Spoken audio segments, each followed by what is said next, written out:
Good morning, students. Today we discuss the chapter Gender, Religion and Caste.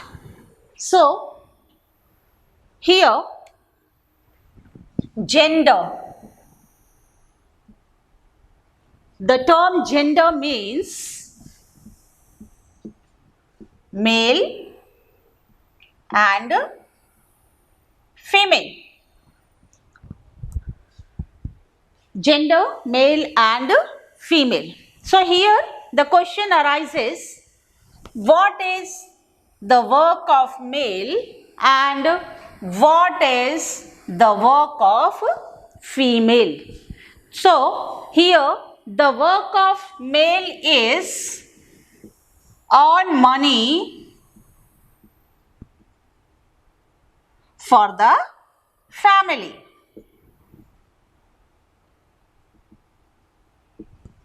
Okay, and all the work outside of the home that is done by male. All the work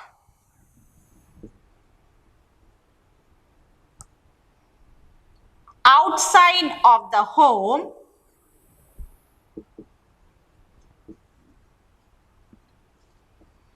are done by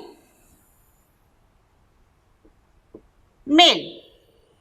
Okay, and here what are the work of female? So the work are cooking, then clothing, then take care of her children and all other household work and all other household works. So these are the work performed by men and these are the work performed by women. Here that term comes sexual division of labor. Sexual division of labor. यहाँ पे काम बटा हुआ है, तो ये जो हमारा है sexual division of labor. Here sexual means male or female and labor means work. Male and female, and here labor means work. Okay, so here we already discussed the work of female. Female का क्या क्या काम होता है? So जितने भी घर के भीतर के जो काम होते हैं that are performed by female. and इसका आउटकम क्या हुआ था? फीमेल को एक चार दीवारी के अंदर ही सीमित कर दिया गया था and they were not supposed to go outside of the home and interact with the people of the society. So इसका आउटकम क्या हुआ, अब इसके बारे में हम डिस्कस करेंगे. यहाँ पे हमने पहले चर्चा किया था कि जो फीमेल ग्रुप है they were only confined inside the house and उनका जो nature of work था that was only to look after their children as well as all domestic work, household work. तो इसका रिजल्ट क्या हुआ? Outcome of sexual division of labour. तो इसके result क्या हुए? The first one is their role in public life became minimal. Minimum मतलब minimum से बना हुआ है, इट इज मिनिमम से बना हुआ है. जब वो घर के अंदर ही रहकर काम करना शुरू कर दिया तो उनका जो इंटरेक्शन था सोसाइटी में लोगों के साथ वो कम हो गया. And the second one is only men वो allowed to participate in public affairs. सिर्फ मेल जो है उनको ही ये राइट दी गई थी कि वे बाहर आए और सोसाइटी में लोगों के साथ इंटरैक्ट करें. The third one, they were not allowed to cast their vote, even though women were not allowed to utilize or to utilize their right. किसके लिए? To cast their vote. And ultimately इसका क्या result होता है? Ultimately they organised and fought for their equal right as men. और last में जो है all over the world women organise, उन लोगों ने एक एसोसिएशन बनाया, ऑर्गेनाइजेशन बनाया, इकट्ठे हुए एंड दे एजिटेटेड मतलब अपना गुस्सा निकाला. किसके अगेंस्ट में गुस्सा निकाला? कि they were not free to share their opinion in the society or to mingle with the people of society. So उन्होंने जो है इसके अगेंस्ट में फॉट किया एंड दे डिमांडेड. उन्होंने क्या क्या डिमांड किया? The first, equal right as men. Men के बराबर उन्हें समान अधिकार चाहिए in the field of politics, then education,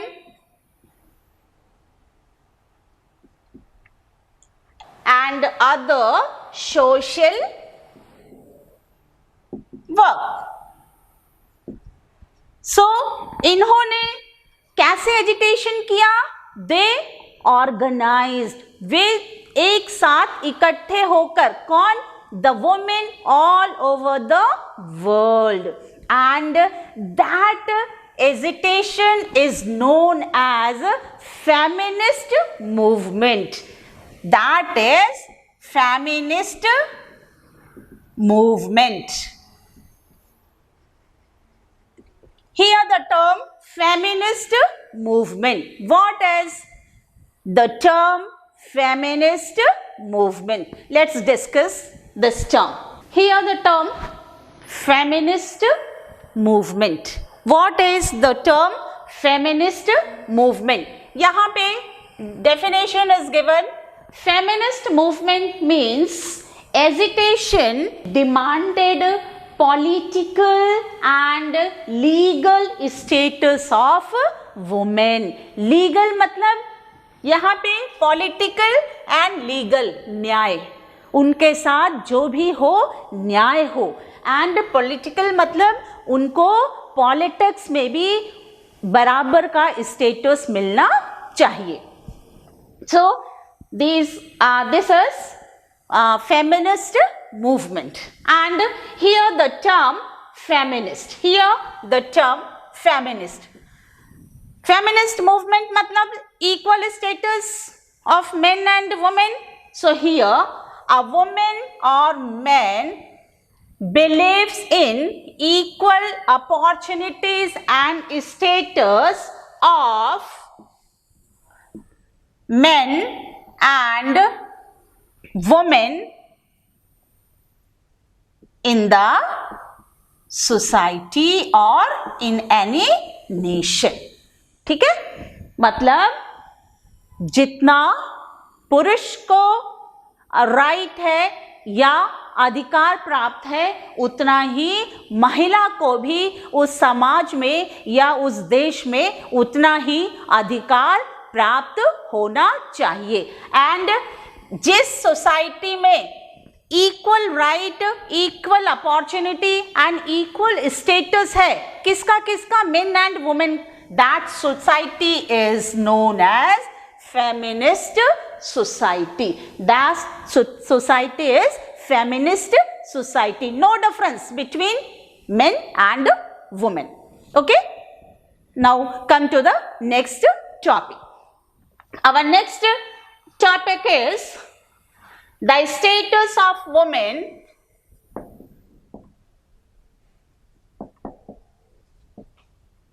or not woman, girl child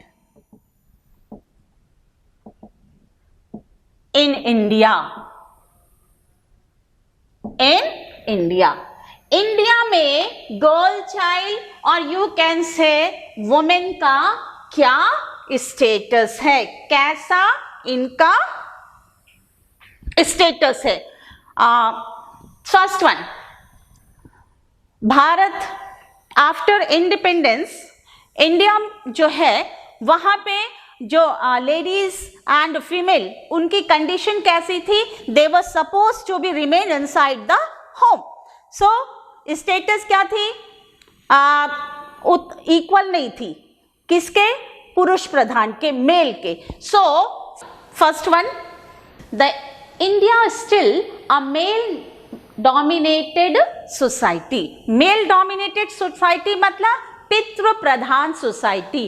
पितृ प्रधान मतलब if he is a father, if he is a brother, if he is a husband, तो जो मेल थे, मेल उनका ही ज्यादा डोमिनेशन किस पे था, वुमेन पे था. And the term male dominated that is patriarchal. Patriarchal उसको हिंदी में कहते हैं पुरुष प्रधान या पितृ प्रधान. देन इसके बाद क्या हुआ, वुमेन और girl child face discrimination in various ways. जैसे ही हमारे सोसाइटी में जो है मेल डोमिनेटेड जो भी सोसाइटी रहता है, डेफिनेटली वहां पे क्या होता है, डिस्क्रिमिनेशन होता है between male and female. Discrimination होगा ही होगा, because it is the tendency of male to dominate female in their house और इन द सोसाइटी. सो यहाँ पे क्या होता है, किस तरह इन वेरियस वेज, किस तरह से जो फीमेल है, जो गर्ल चाइल्ड है, they are discriminated by the male population. The first one is illiteracy. Illiteracy, illiteracy मतलब जो साक्षर को कहते हैं लिटरेसी, निरक्षर को कहते हैं इलिटरेसी. इलिटरेसी मतलब the women were less literate than male population. वहां पे यदि हम जो है डेटा देखते हैं तो जो लिटरेसी रेट है, literacy rate of male and female is here the 76. Here the male is 76 and here the female 54%. So these are the variations of literacy rate. Male 76% and female is 54%. अब ये क्यों होता है, why? क्यों इस तरह literacy rate में इतना ज्यादा वेरिएशंस देखने मिलता है? Because girl child were not motivated to go for higher education. Girl child को बिल्कुल जो उनके पेरेंट्स हैं, they were not at all motivated by the family to get higher education. And second आ जाता है drop out. यदि if they got admission in a school, unfortunately उनका क्या हो जाता है, ड्रॉप आउट हो जाता है, वो स्कूल से बाहर आ जाती है. सब because of some reasons they left the school, वो स्कूल छोड़ देती थी. That was the second reason.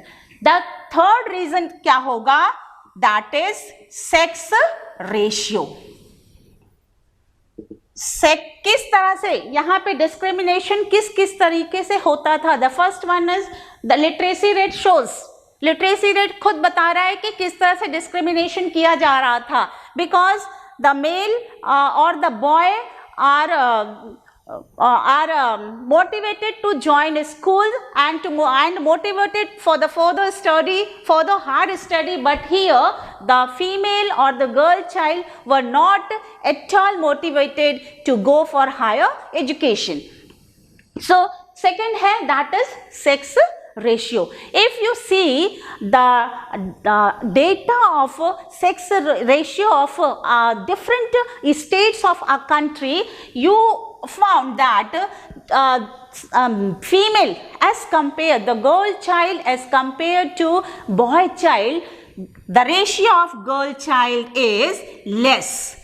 The ratio of girl child is less than boy child. How? क्यों? Because the parents, it is the practice of maximum rural people की जो धारणा होती है, उनकी ये सोच होती है कि उनके जो फैमिली को जो आगे लेकर जाएगा, they are male, they are boys ही उनकी जो फैमिली है, उनकी जो जनरेशन है, उसको वो आगे लेकर जाएंगे. एंड जो गर्ल चाइल्ड है, they are gift of other, मतलब वो किसी और के अमानत है. Ultimately after marriage they will just leave the house and वो किसी और के घर में चली जाती है. So girls are not their property और asset. Only boy child is, they are their, only boys are their asset. So इसमें क्या होता है, ये जो सेक्स रेशियो होता है, जैसे ही इनको पता चलता है बेटी होने वाली है, तो बिफोर गिविंग बर्थ अबॉर्शन करा दिया जाता था. और अबॉर्शन कराने से क्या है, द रीजन, जो गर्ल चाइल्ड का जो सेक्स रेशियो है, दैट बिकम लो. यहाँ पे सेक्स रेशियो को मैं बता दूं क्या है definition. Number of girl child per 1000 boy children. Number of girl children per 1000 boy children, मतलब 1000 लड़कों पे कितनी लड़कियों की जनसंख्या, पॉपुलेशन है. So in that 2001 the data was 914 and the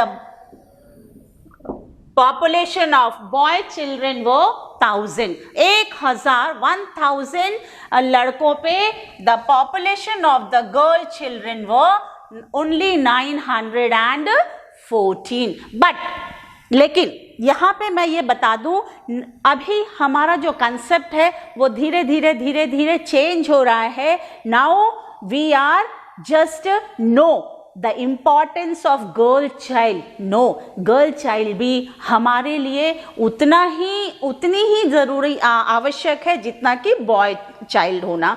end अब जो ये एबॉर्शन का जो प्रैक्टिस है, इट बिकम लेस, वो कम होते जा रहा है.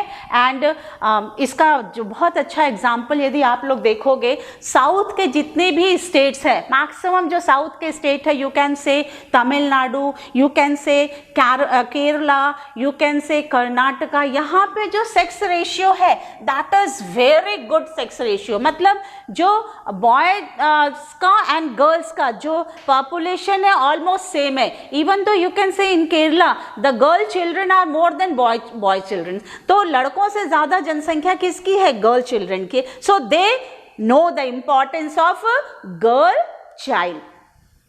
लेकिन आज भी कई सारे हमारे इंडिया में ऐसे स्टेट्स हैं जहाँ पे इनके जो है थॉट में आज भी वही घूम रहा है, no boys are our asset, and वो हमारे जनरेशन को कैरी फॉरवर्ड करते हैं.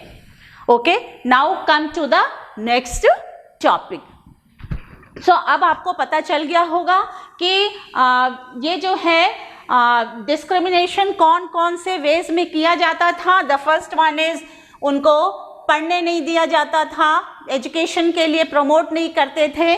देन सेकेंड जो है, यदि एजुकेशन के लिए वो जाते भी थे तो वो ड्रॉप आउट हो जाती थी लड़कियां. देन थर्ड है sex ratio, and then fourth, come to fourth point. Next wages. Wages मतलब salary.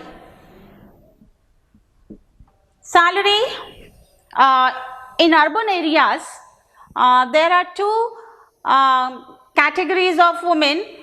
The first one is the poor people, the poor woman, and second one is middle class women, belong to middle class family. So the poor women,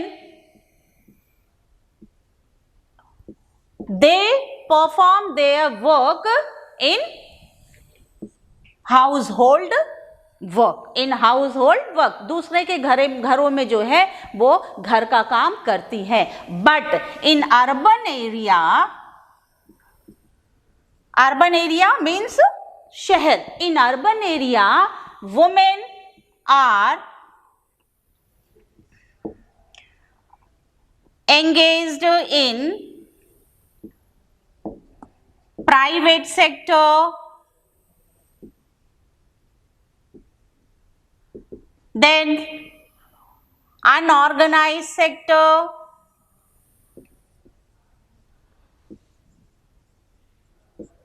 then organized sector, etc. etc.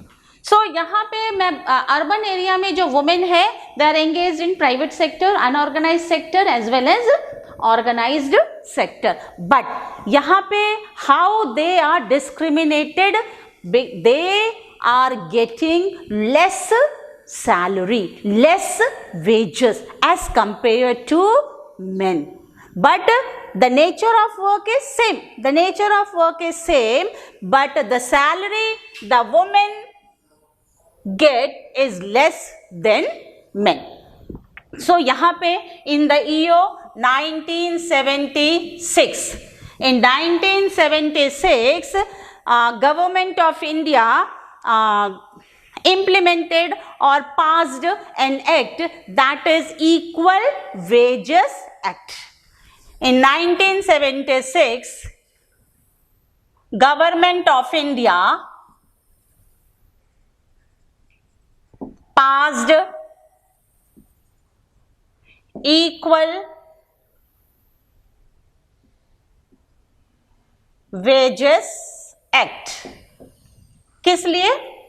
To emphasize equal pay for men and women. To emphasize equal pay for men and women means आप यदि किसी भी sector में, same sector में, if both men and women are working, their salary should be same as per their nature of work. यदि उनका nature of work same होगा तो सैलरी भी उनकी कैसी होनी चाहिए? सेम होनी चाहिए. Okay, that are the various way how the women were discriminated by the male dominating society. Okay, now अब यहां पे हो गया इन सोसाइटी. इन सोसाइटी में जो वुमेन है उनको कैसे डिस्क्रिमिनेट किया जाता था. Now we discuss in politics. अब पॉलिटिक्स में वुमेन को कैसे डिस्क्रिमिनेट किया जाता था, उनके साथ कैसे भेदभाव रखा जाता था. In politics, in Indian politics, you can से the participation of women is less than men. How? In Lok Sabha, the proportion of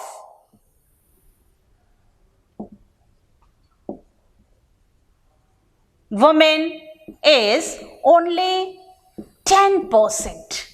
is only 10%. जो वुमेन का जो पार्टिसिपेशन है वो ओनली कितना है? 10% है. And in state assembly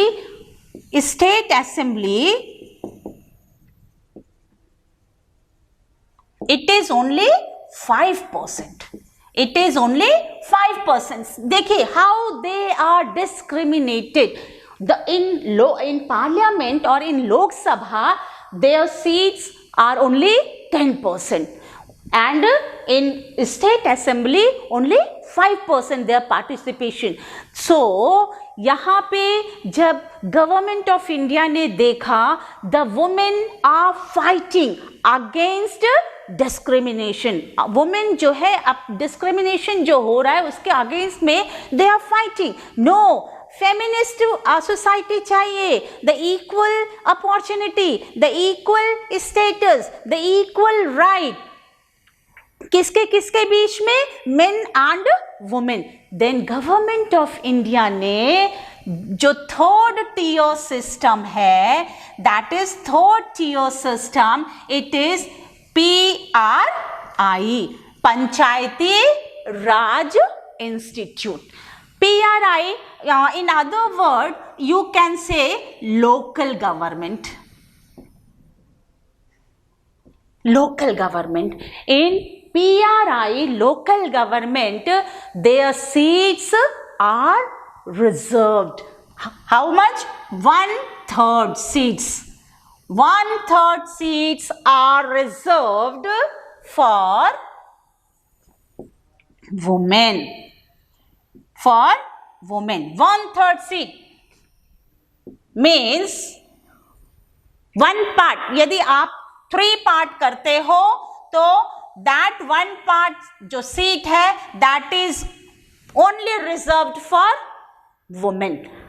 So यहाँ पे गवर्नमेंट ऑफ इंडिया ने उनको इक्वल स्टेटस देने की कोशिश की. एंड आज भी जो है जब लोकल गवर्नमेंट का जब इलेक्शन होता है, in that election 1/3 seats are reserved for women.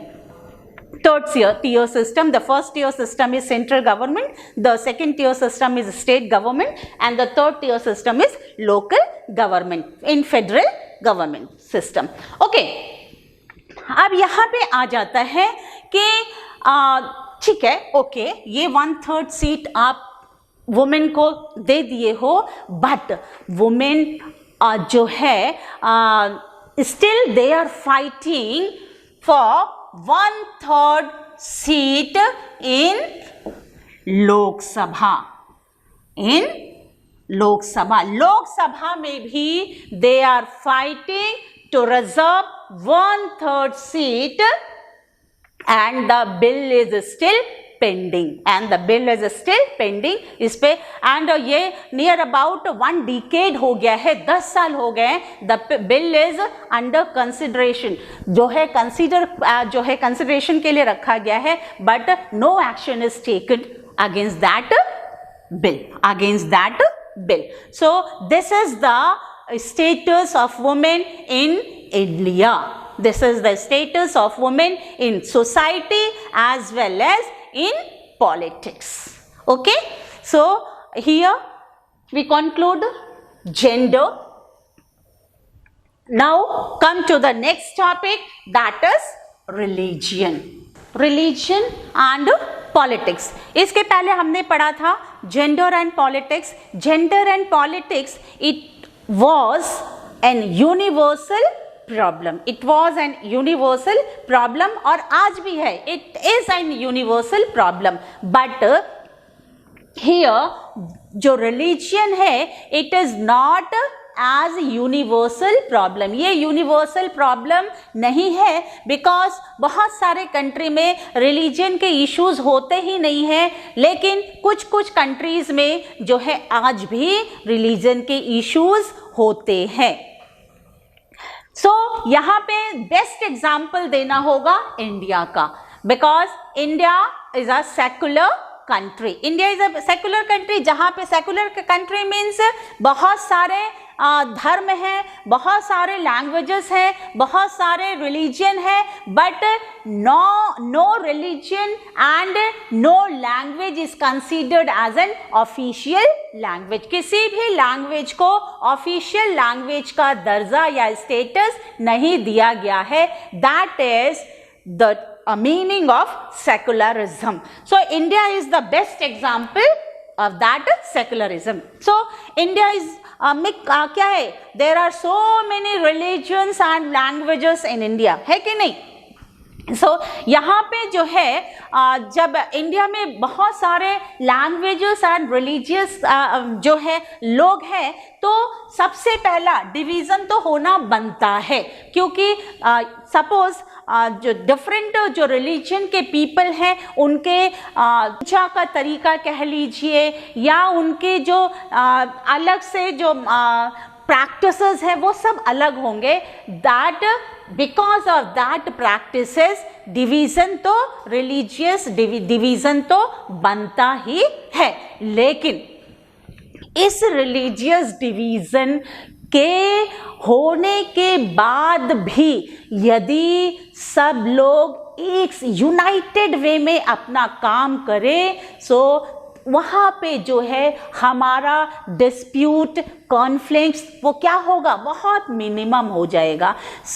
यहाँ पे डिवीज़न होने के बाद भी if all the religious people और या if all religion work together और unitedly for the different for their people, for their people. Here the quotation of Gandhi ji, वो हम लोगों को कभी नहीं भूलना चाहिए. Gandhi ji used to say that religion cannot be separated from politics.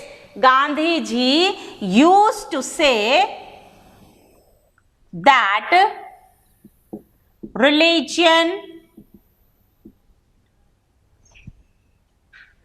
cannot be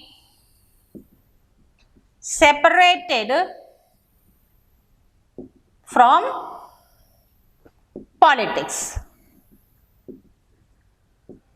Religion and politics, they are the two tracks of a good government. यदि कोई एक गवर्नमेंट है तो इसके ये दो ट्रैक है. The first one is religion and the second one is politics. ये दोनों यदि अपना काम बैलेंसिंग वे में करते रहेंगे तो डेफिनेटली गवर्नमेंट का काम भी जो है बहुत ही स्मूथ वे में चलता जाएगा. So it can not be separated. यहाँ पे नेक्स्ट मैं गांधी जी की और एक जो है कोटेशन को बोलूंगी. That politics must be guided by the ethics of the religion. Gandhi ji का क्या कोटेशन था? Politics must be guided by the ethics of the religion. Ethic, here the term ethics. What do you mean by ethics? Ethics मतलब मूल्य, values, नैतिक. क्योंकि हर religion में कुछ अच्छी चीजें भी कुछ नहीं, बहुत सारी चीजें अच्छी होती हैं. तो हम लोगों को उस अच्छी चीजों को अपने लाइफ में अडॉप्ट करना है. एंड लाइफ के साथ साथ यदि हम पॉलिटिक्स में भी उस रिलीजन के जो वैल्यूज़ है, जो अच्छी चीज़ें हैं, उसको यदि हम अपने पॉलिटिक्स में लेते हैं या उसको शेयर करते हैं, that politics much be enriched. वो पॉलिटिक्स कैसा होगा? बहुत ज़्यादा हेल्दी पॉलिटिक्स होगा, क्योंकि वहाँ पे कॉन्फ्लिक्ट्स होने का चांसेस ही नहीं है. लेकिन वहाँ पे क्या होगा? कोई डिफरेंसेस होने का सवाल ही नहीं उठता है. सो Gandhi ji just it is the quotation of Gandhi ji that politics must be guided by the ethics of the religion. लेकिन यहाँ पे बहुत सारे जो है ह्यूमन राइट जो है उनका कहना है, मानव अधिकार, ह्यूमन राइट्स, उनका कहना है कि there are two types of जो है ग्रुप होता है, first one is majority and the second one is minority. Majority मतलब जहाँ पे रिलीजन के लोग बहुसंख्यक होते हैं, जैसे जस्ट इंडिया को आप कह लीजिए, इंडिया में मेजॉरिटी में कौन है, हिंदूज है, एंड माइनॉरिटी में कौन है, क्रिश्चियन, मुस्लिम्स, बुद्धिज्म। सो ये जो है बहुत सारे और भी हैं, बट मेजॉरिटी में हिंदूज है। तो यहाँ पे जो ह्यूमन राइट है उनका स्टेटमेंट है कि यदि कभी भी रिलीजियस रायोट्स होता है, दंगे फसाद होते हैं, तो विक्टिम कौन बनता है, विक्टिम जो माइनॉरिटी ग्रुप ऑफ पीपल है, दे बिकम विक्टिम। अब ये सही है गलत है, that I don't know, but it is given in your text book, so only I tell it. So जो माइनॉरिटी के पीपल है, दे बिकम विक्टिम। सो अब यहाँ पे what is the role of government, government का रोल क्या होना चाहिए, government should protect these group of people. So how government protect them? By implementing laws, by implementing rules. So government को ना कानून बनाने चाहिए, नियम बनाने चाहिए to protect that minority group of people. और जब minority group of people को आप protect करोगे, it become a healthy politics. It become a healthy politics. Okay, and the next point is the people who hold political power should regulate the practice of religion to prevent discrimination. जो नेता politics में involve हैं उनको हमेशा इस बात का ध्यान देना चाहिए कि राजनीति के अंदर, पॉलिटिक्स के अंदर गंदी जो रिलीजियन बेस्ड जो है पॉल्यूट पॉलिटिक्स नहीं होनी चाहिए। रिलीजन बेस्ड पॉल्यूट पॉलिटिक्स मतलब के अंदर यदि भेदभाव, डिस्क्रिमिनेशन किया जाता है तो इसका सीधा इफेक्ट क्या होगा, जो हमारे गवर्नमेंट को होगा, एंड द गवर्नमेंट जो है fail to run the country in a proper manner, because maximum time government का क्या चला जाएगा, to solve the dispute of the people, religious people. तो जब यदि गवर्नमेंट का मैक्सिमम टाइम लोगों के डिस्प्यूट को सॉल्व करने में ही लग जाएंगे, तो वो हाउ ही थॉट या he think for the development of the country. So this is also a very important point कि पॉलिटिक्स के अंदर dirty religion पॉलिटिक्स को हमेशा अवॉइड करना चाहिए। हेल्दी रिलीजियस पॉलिटिक्स जो है वो आना चाहिए, means all religion are equal, और सबके जो है we should think for the welfare of all religious people. So here we discuss about religion and politics. In our next class we discuss about communalism in politics and caste and politics. ये दो topic हमारे छूट गए हैं, and in next class we discuss on these two topics. तो बच्चों आशा है आपको समझ में आई होगी, and इसके साथ ही मैं आप लोगों को कहना चाहूँगी कि आप घर में बुक रेफ़र कीजिए, पढ़िए, एंड जो भी प्रॉब्लम्स हो, वो जो भी डाउट्स हो, उसको ज़रूर अपने सब्जेक्ट टीचर्स के साथ क्लैरिफाई कीजिएगा। Till then bye, thank you.